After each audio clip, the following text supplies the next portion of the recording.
Existen multitud de antibióticos diferentes, siendo compleja la clasificación de los mismos. Los antibióticos pueden clasificarse en base a su estructura química, por su espectro de acción, por su efecto antimicrobiano o por su mecanismo de acción.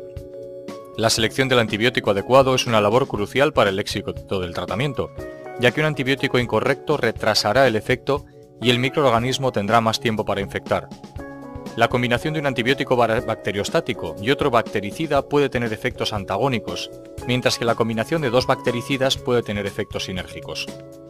Por otra parte, prescribir o utilizar antibióticos de forma incorrecta facilita el desarrollo de resistencias y puede causar efectos adversos al paciente.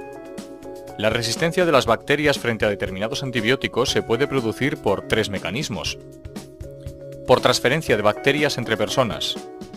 Por transferencia de genes de resistencia entre las bacterias, habitualmente en plásmidos. Por transferencia de genes de resistencia entre elementos genéticos del interior de la bacteria, en tramposones. En cualquier caso, la resistencia puede producirse mediante diferentes mecanismos bioquímicos.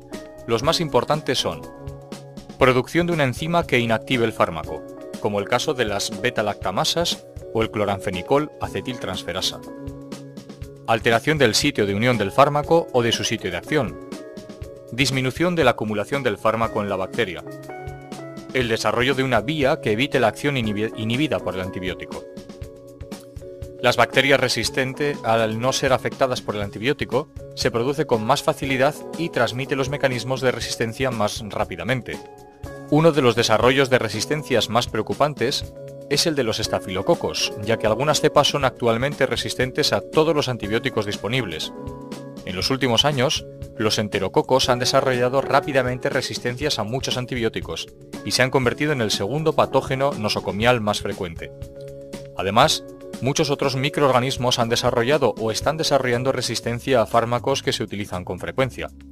Actualmente existen cepas de Mycobacterium tuberculosis que anteriormente se trataban con facilidad y ahora producen más muertes que el paludismo y el SIDA juntos. Tanto prescriptores como consumidores deben asumir su responsabilidad en el creciente problema de las resistencias, ya que su utilización indiscriminada, incluso inútil en muchos casos, ha sido una de las causas del rápido desarrollo de resistencias. Antibióticos beta-lactámicos. Los antibióticos beta-lactámicos son un grupo que comparten una estructura y un mecanismo de acción común: la inhibición de la síntesis de peptidoglicanos de la pared celular bacteriana. Mediante la unión a proteínas específicas en las membranas de las bacterias, impiden la síntesis de la pared celular y causan lesiones en la membrana que producen la muerte celular, son por lo tanto bactericidas. Ya que las células humanas no contienen paredes celulares, no son atacadas por los beta-lactámicos.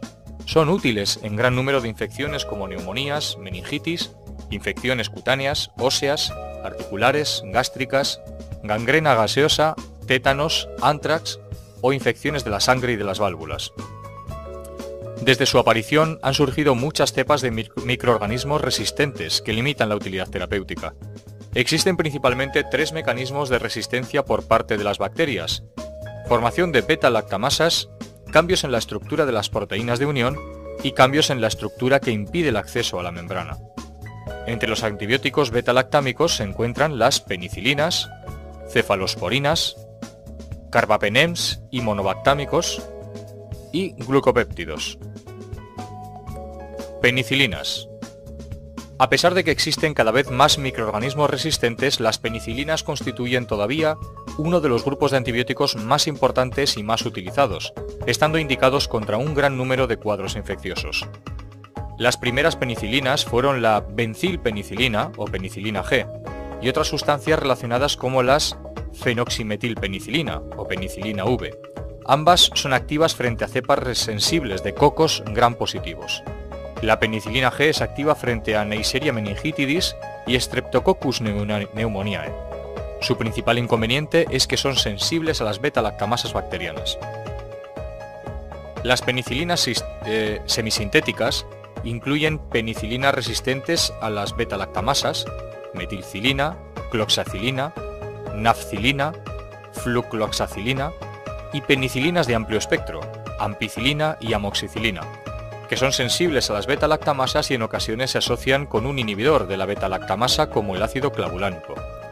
Las penicilinas antiseudomonas incluyen la tiarcilina y la piperacilina. Son eficaces frente a Pseudomonas aeruginosa.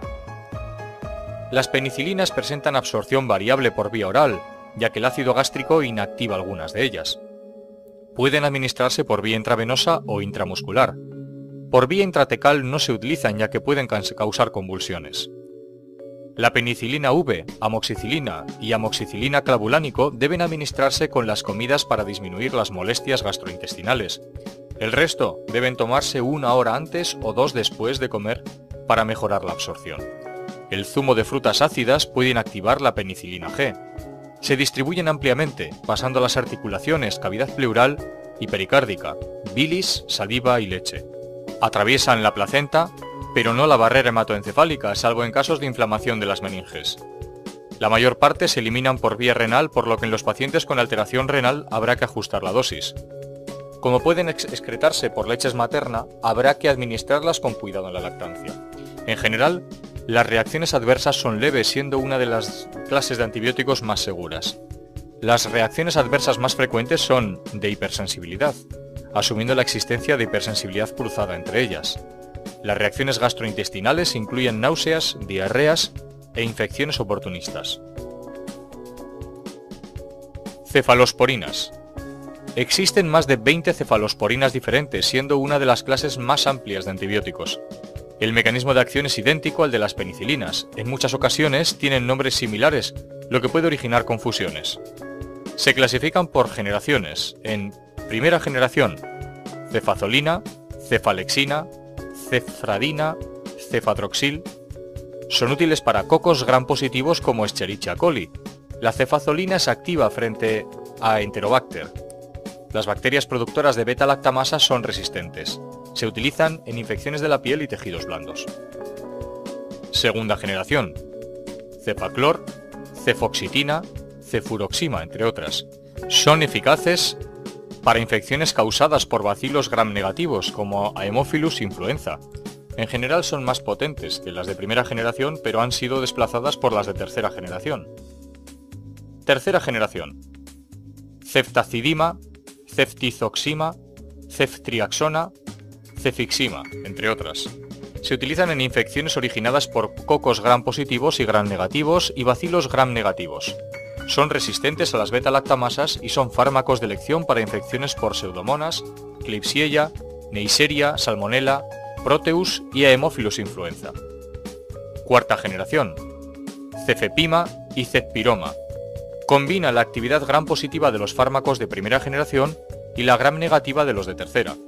Además, junto a las de tercera generación son capaces de entrar en el líquido cefalorraquídeo para tratar infecciones del sistema nervioso central. Aunque se puede administrar por vía oral, la vía más utilizada es la parenteral. Se distribuyen de manera generalizada y la eliminación es renal, salvo la ceftriaxona, que se elimina por bilis en un 40%. Atraviesan la barrera placentaria, por lo que deben usarse con prudencia en embarazadas. En cuanto a las reacciones adversas, las más frecuentes son las de hipersensibilidad cruzadas entre ellas, y posiblemente con las penicilinas. Se estima que entre el 5 y el 10% de los pacientes alérgicos a las penicilinas lo son también a las cefalosporinas. Pueden producir alteraciones sanguíneas, sobre todo en ancianos por interferencia con el metabolismo de la vitamina K. Aumentan el efecto de la inhibición plaquetaria. También pueden producir náuseas y diarrea y se han descrito nefrotoxicidad, especialmente para la cefradina. Carbapenems y monobactámicos. Se desarrollaron para tratar microorganismos gram negativos productores de beta-lactamasas y resistentes a las penicilinas. El imipenem, meropenem y ertrapenem son los carbapémicos y el aztreonam es el principal antibiótico monobactámico. Igual que el resto de los beta-lactámicos, actúan alterando la pared celular y provocando la muerte de la bacteria. No se absorben bien por vía oral, por lo que solo se administran por vía parenteral. Llegan al líquido cefalorraquídeo y se eliminan por el riñón. El imipenem se metaboliza en el riñón, por lo que debe administrarse con cilastatina para evitar la degradación renal en los túbulos renales. Las reacciones adversas más habituales son náuseas, diarreas y convulsiones a dosis altas. También pueden aparecer reacciones de hipersensibilidad, aunque en el caso del aztreonam no son cruzadas con otras penicilinas. La mayoría de estos fármacos tienen indicación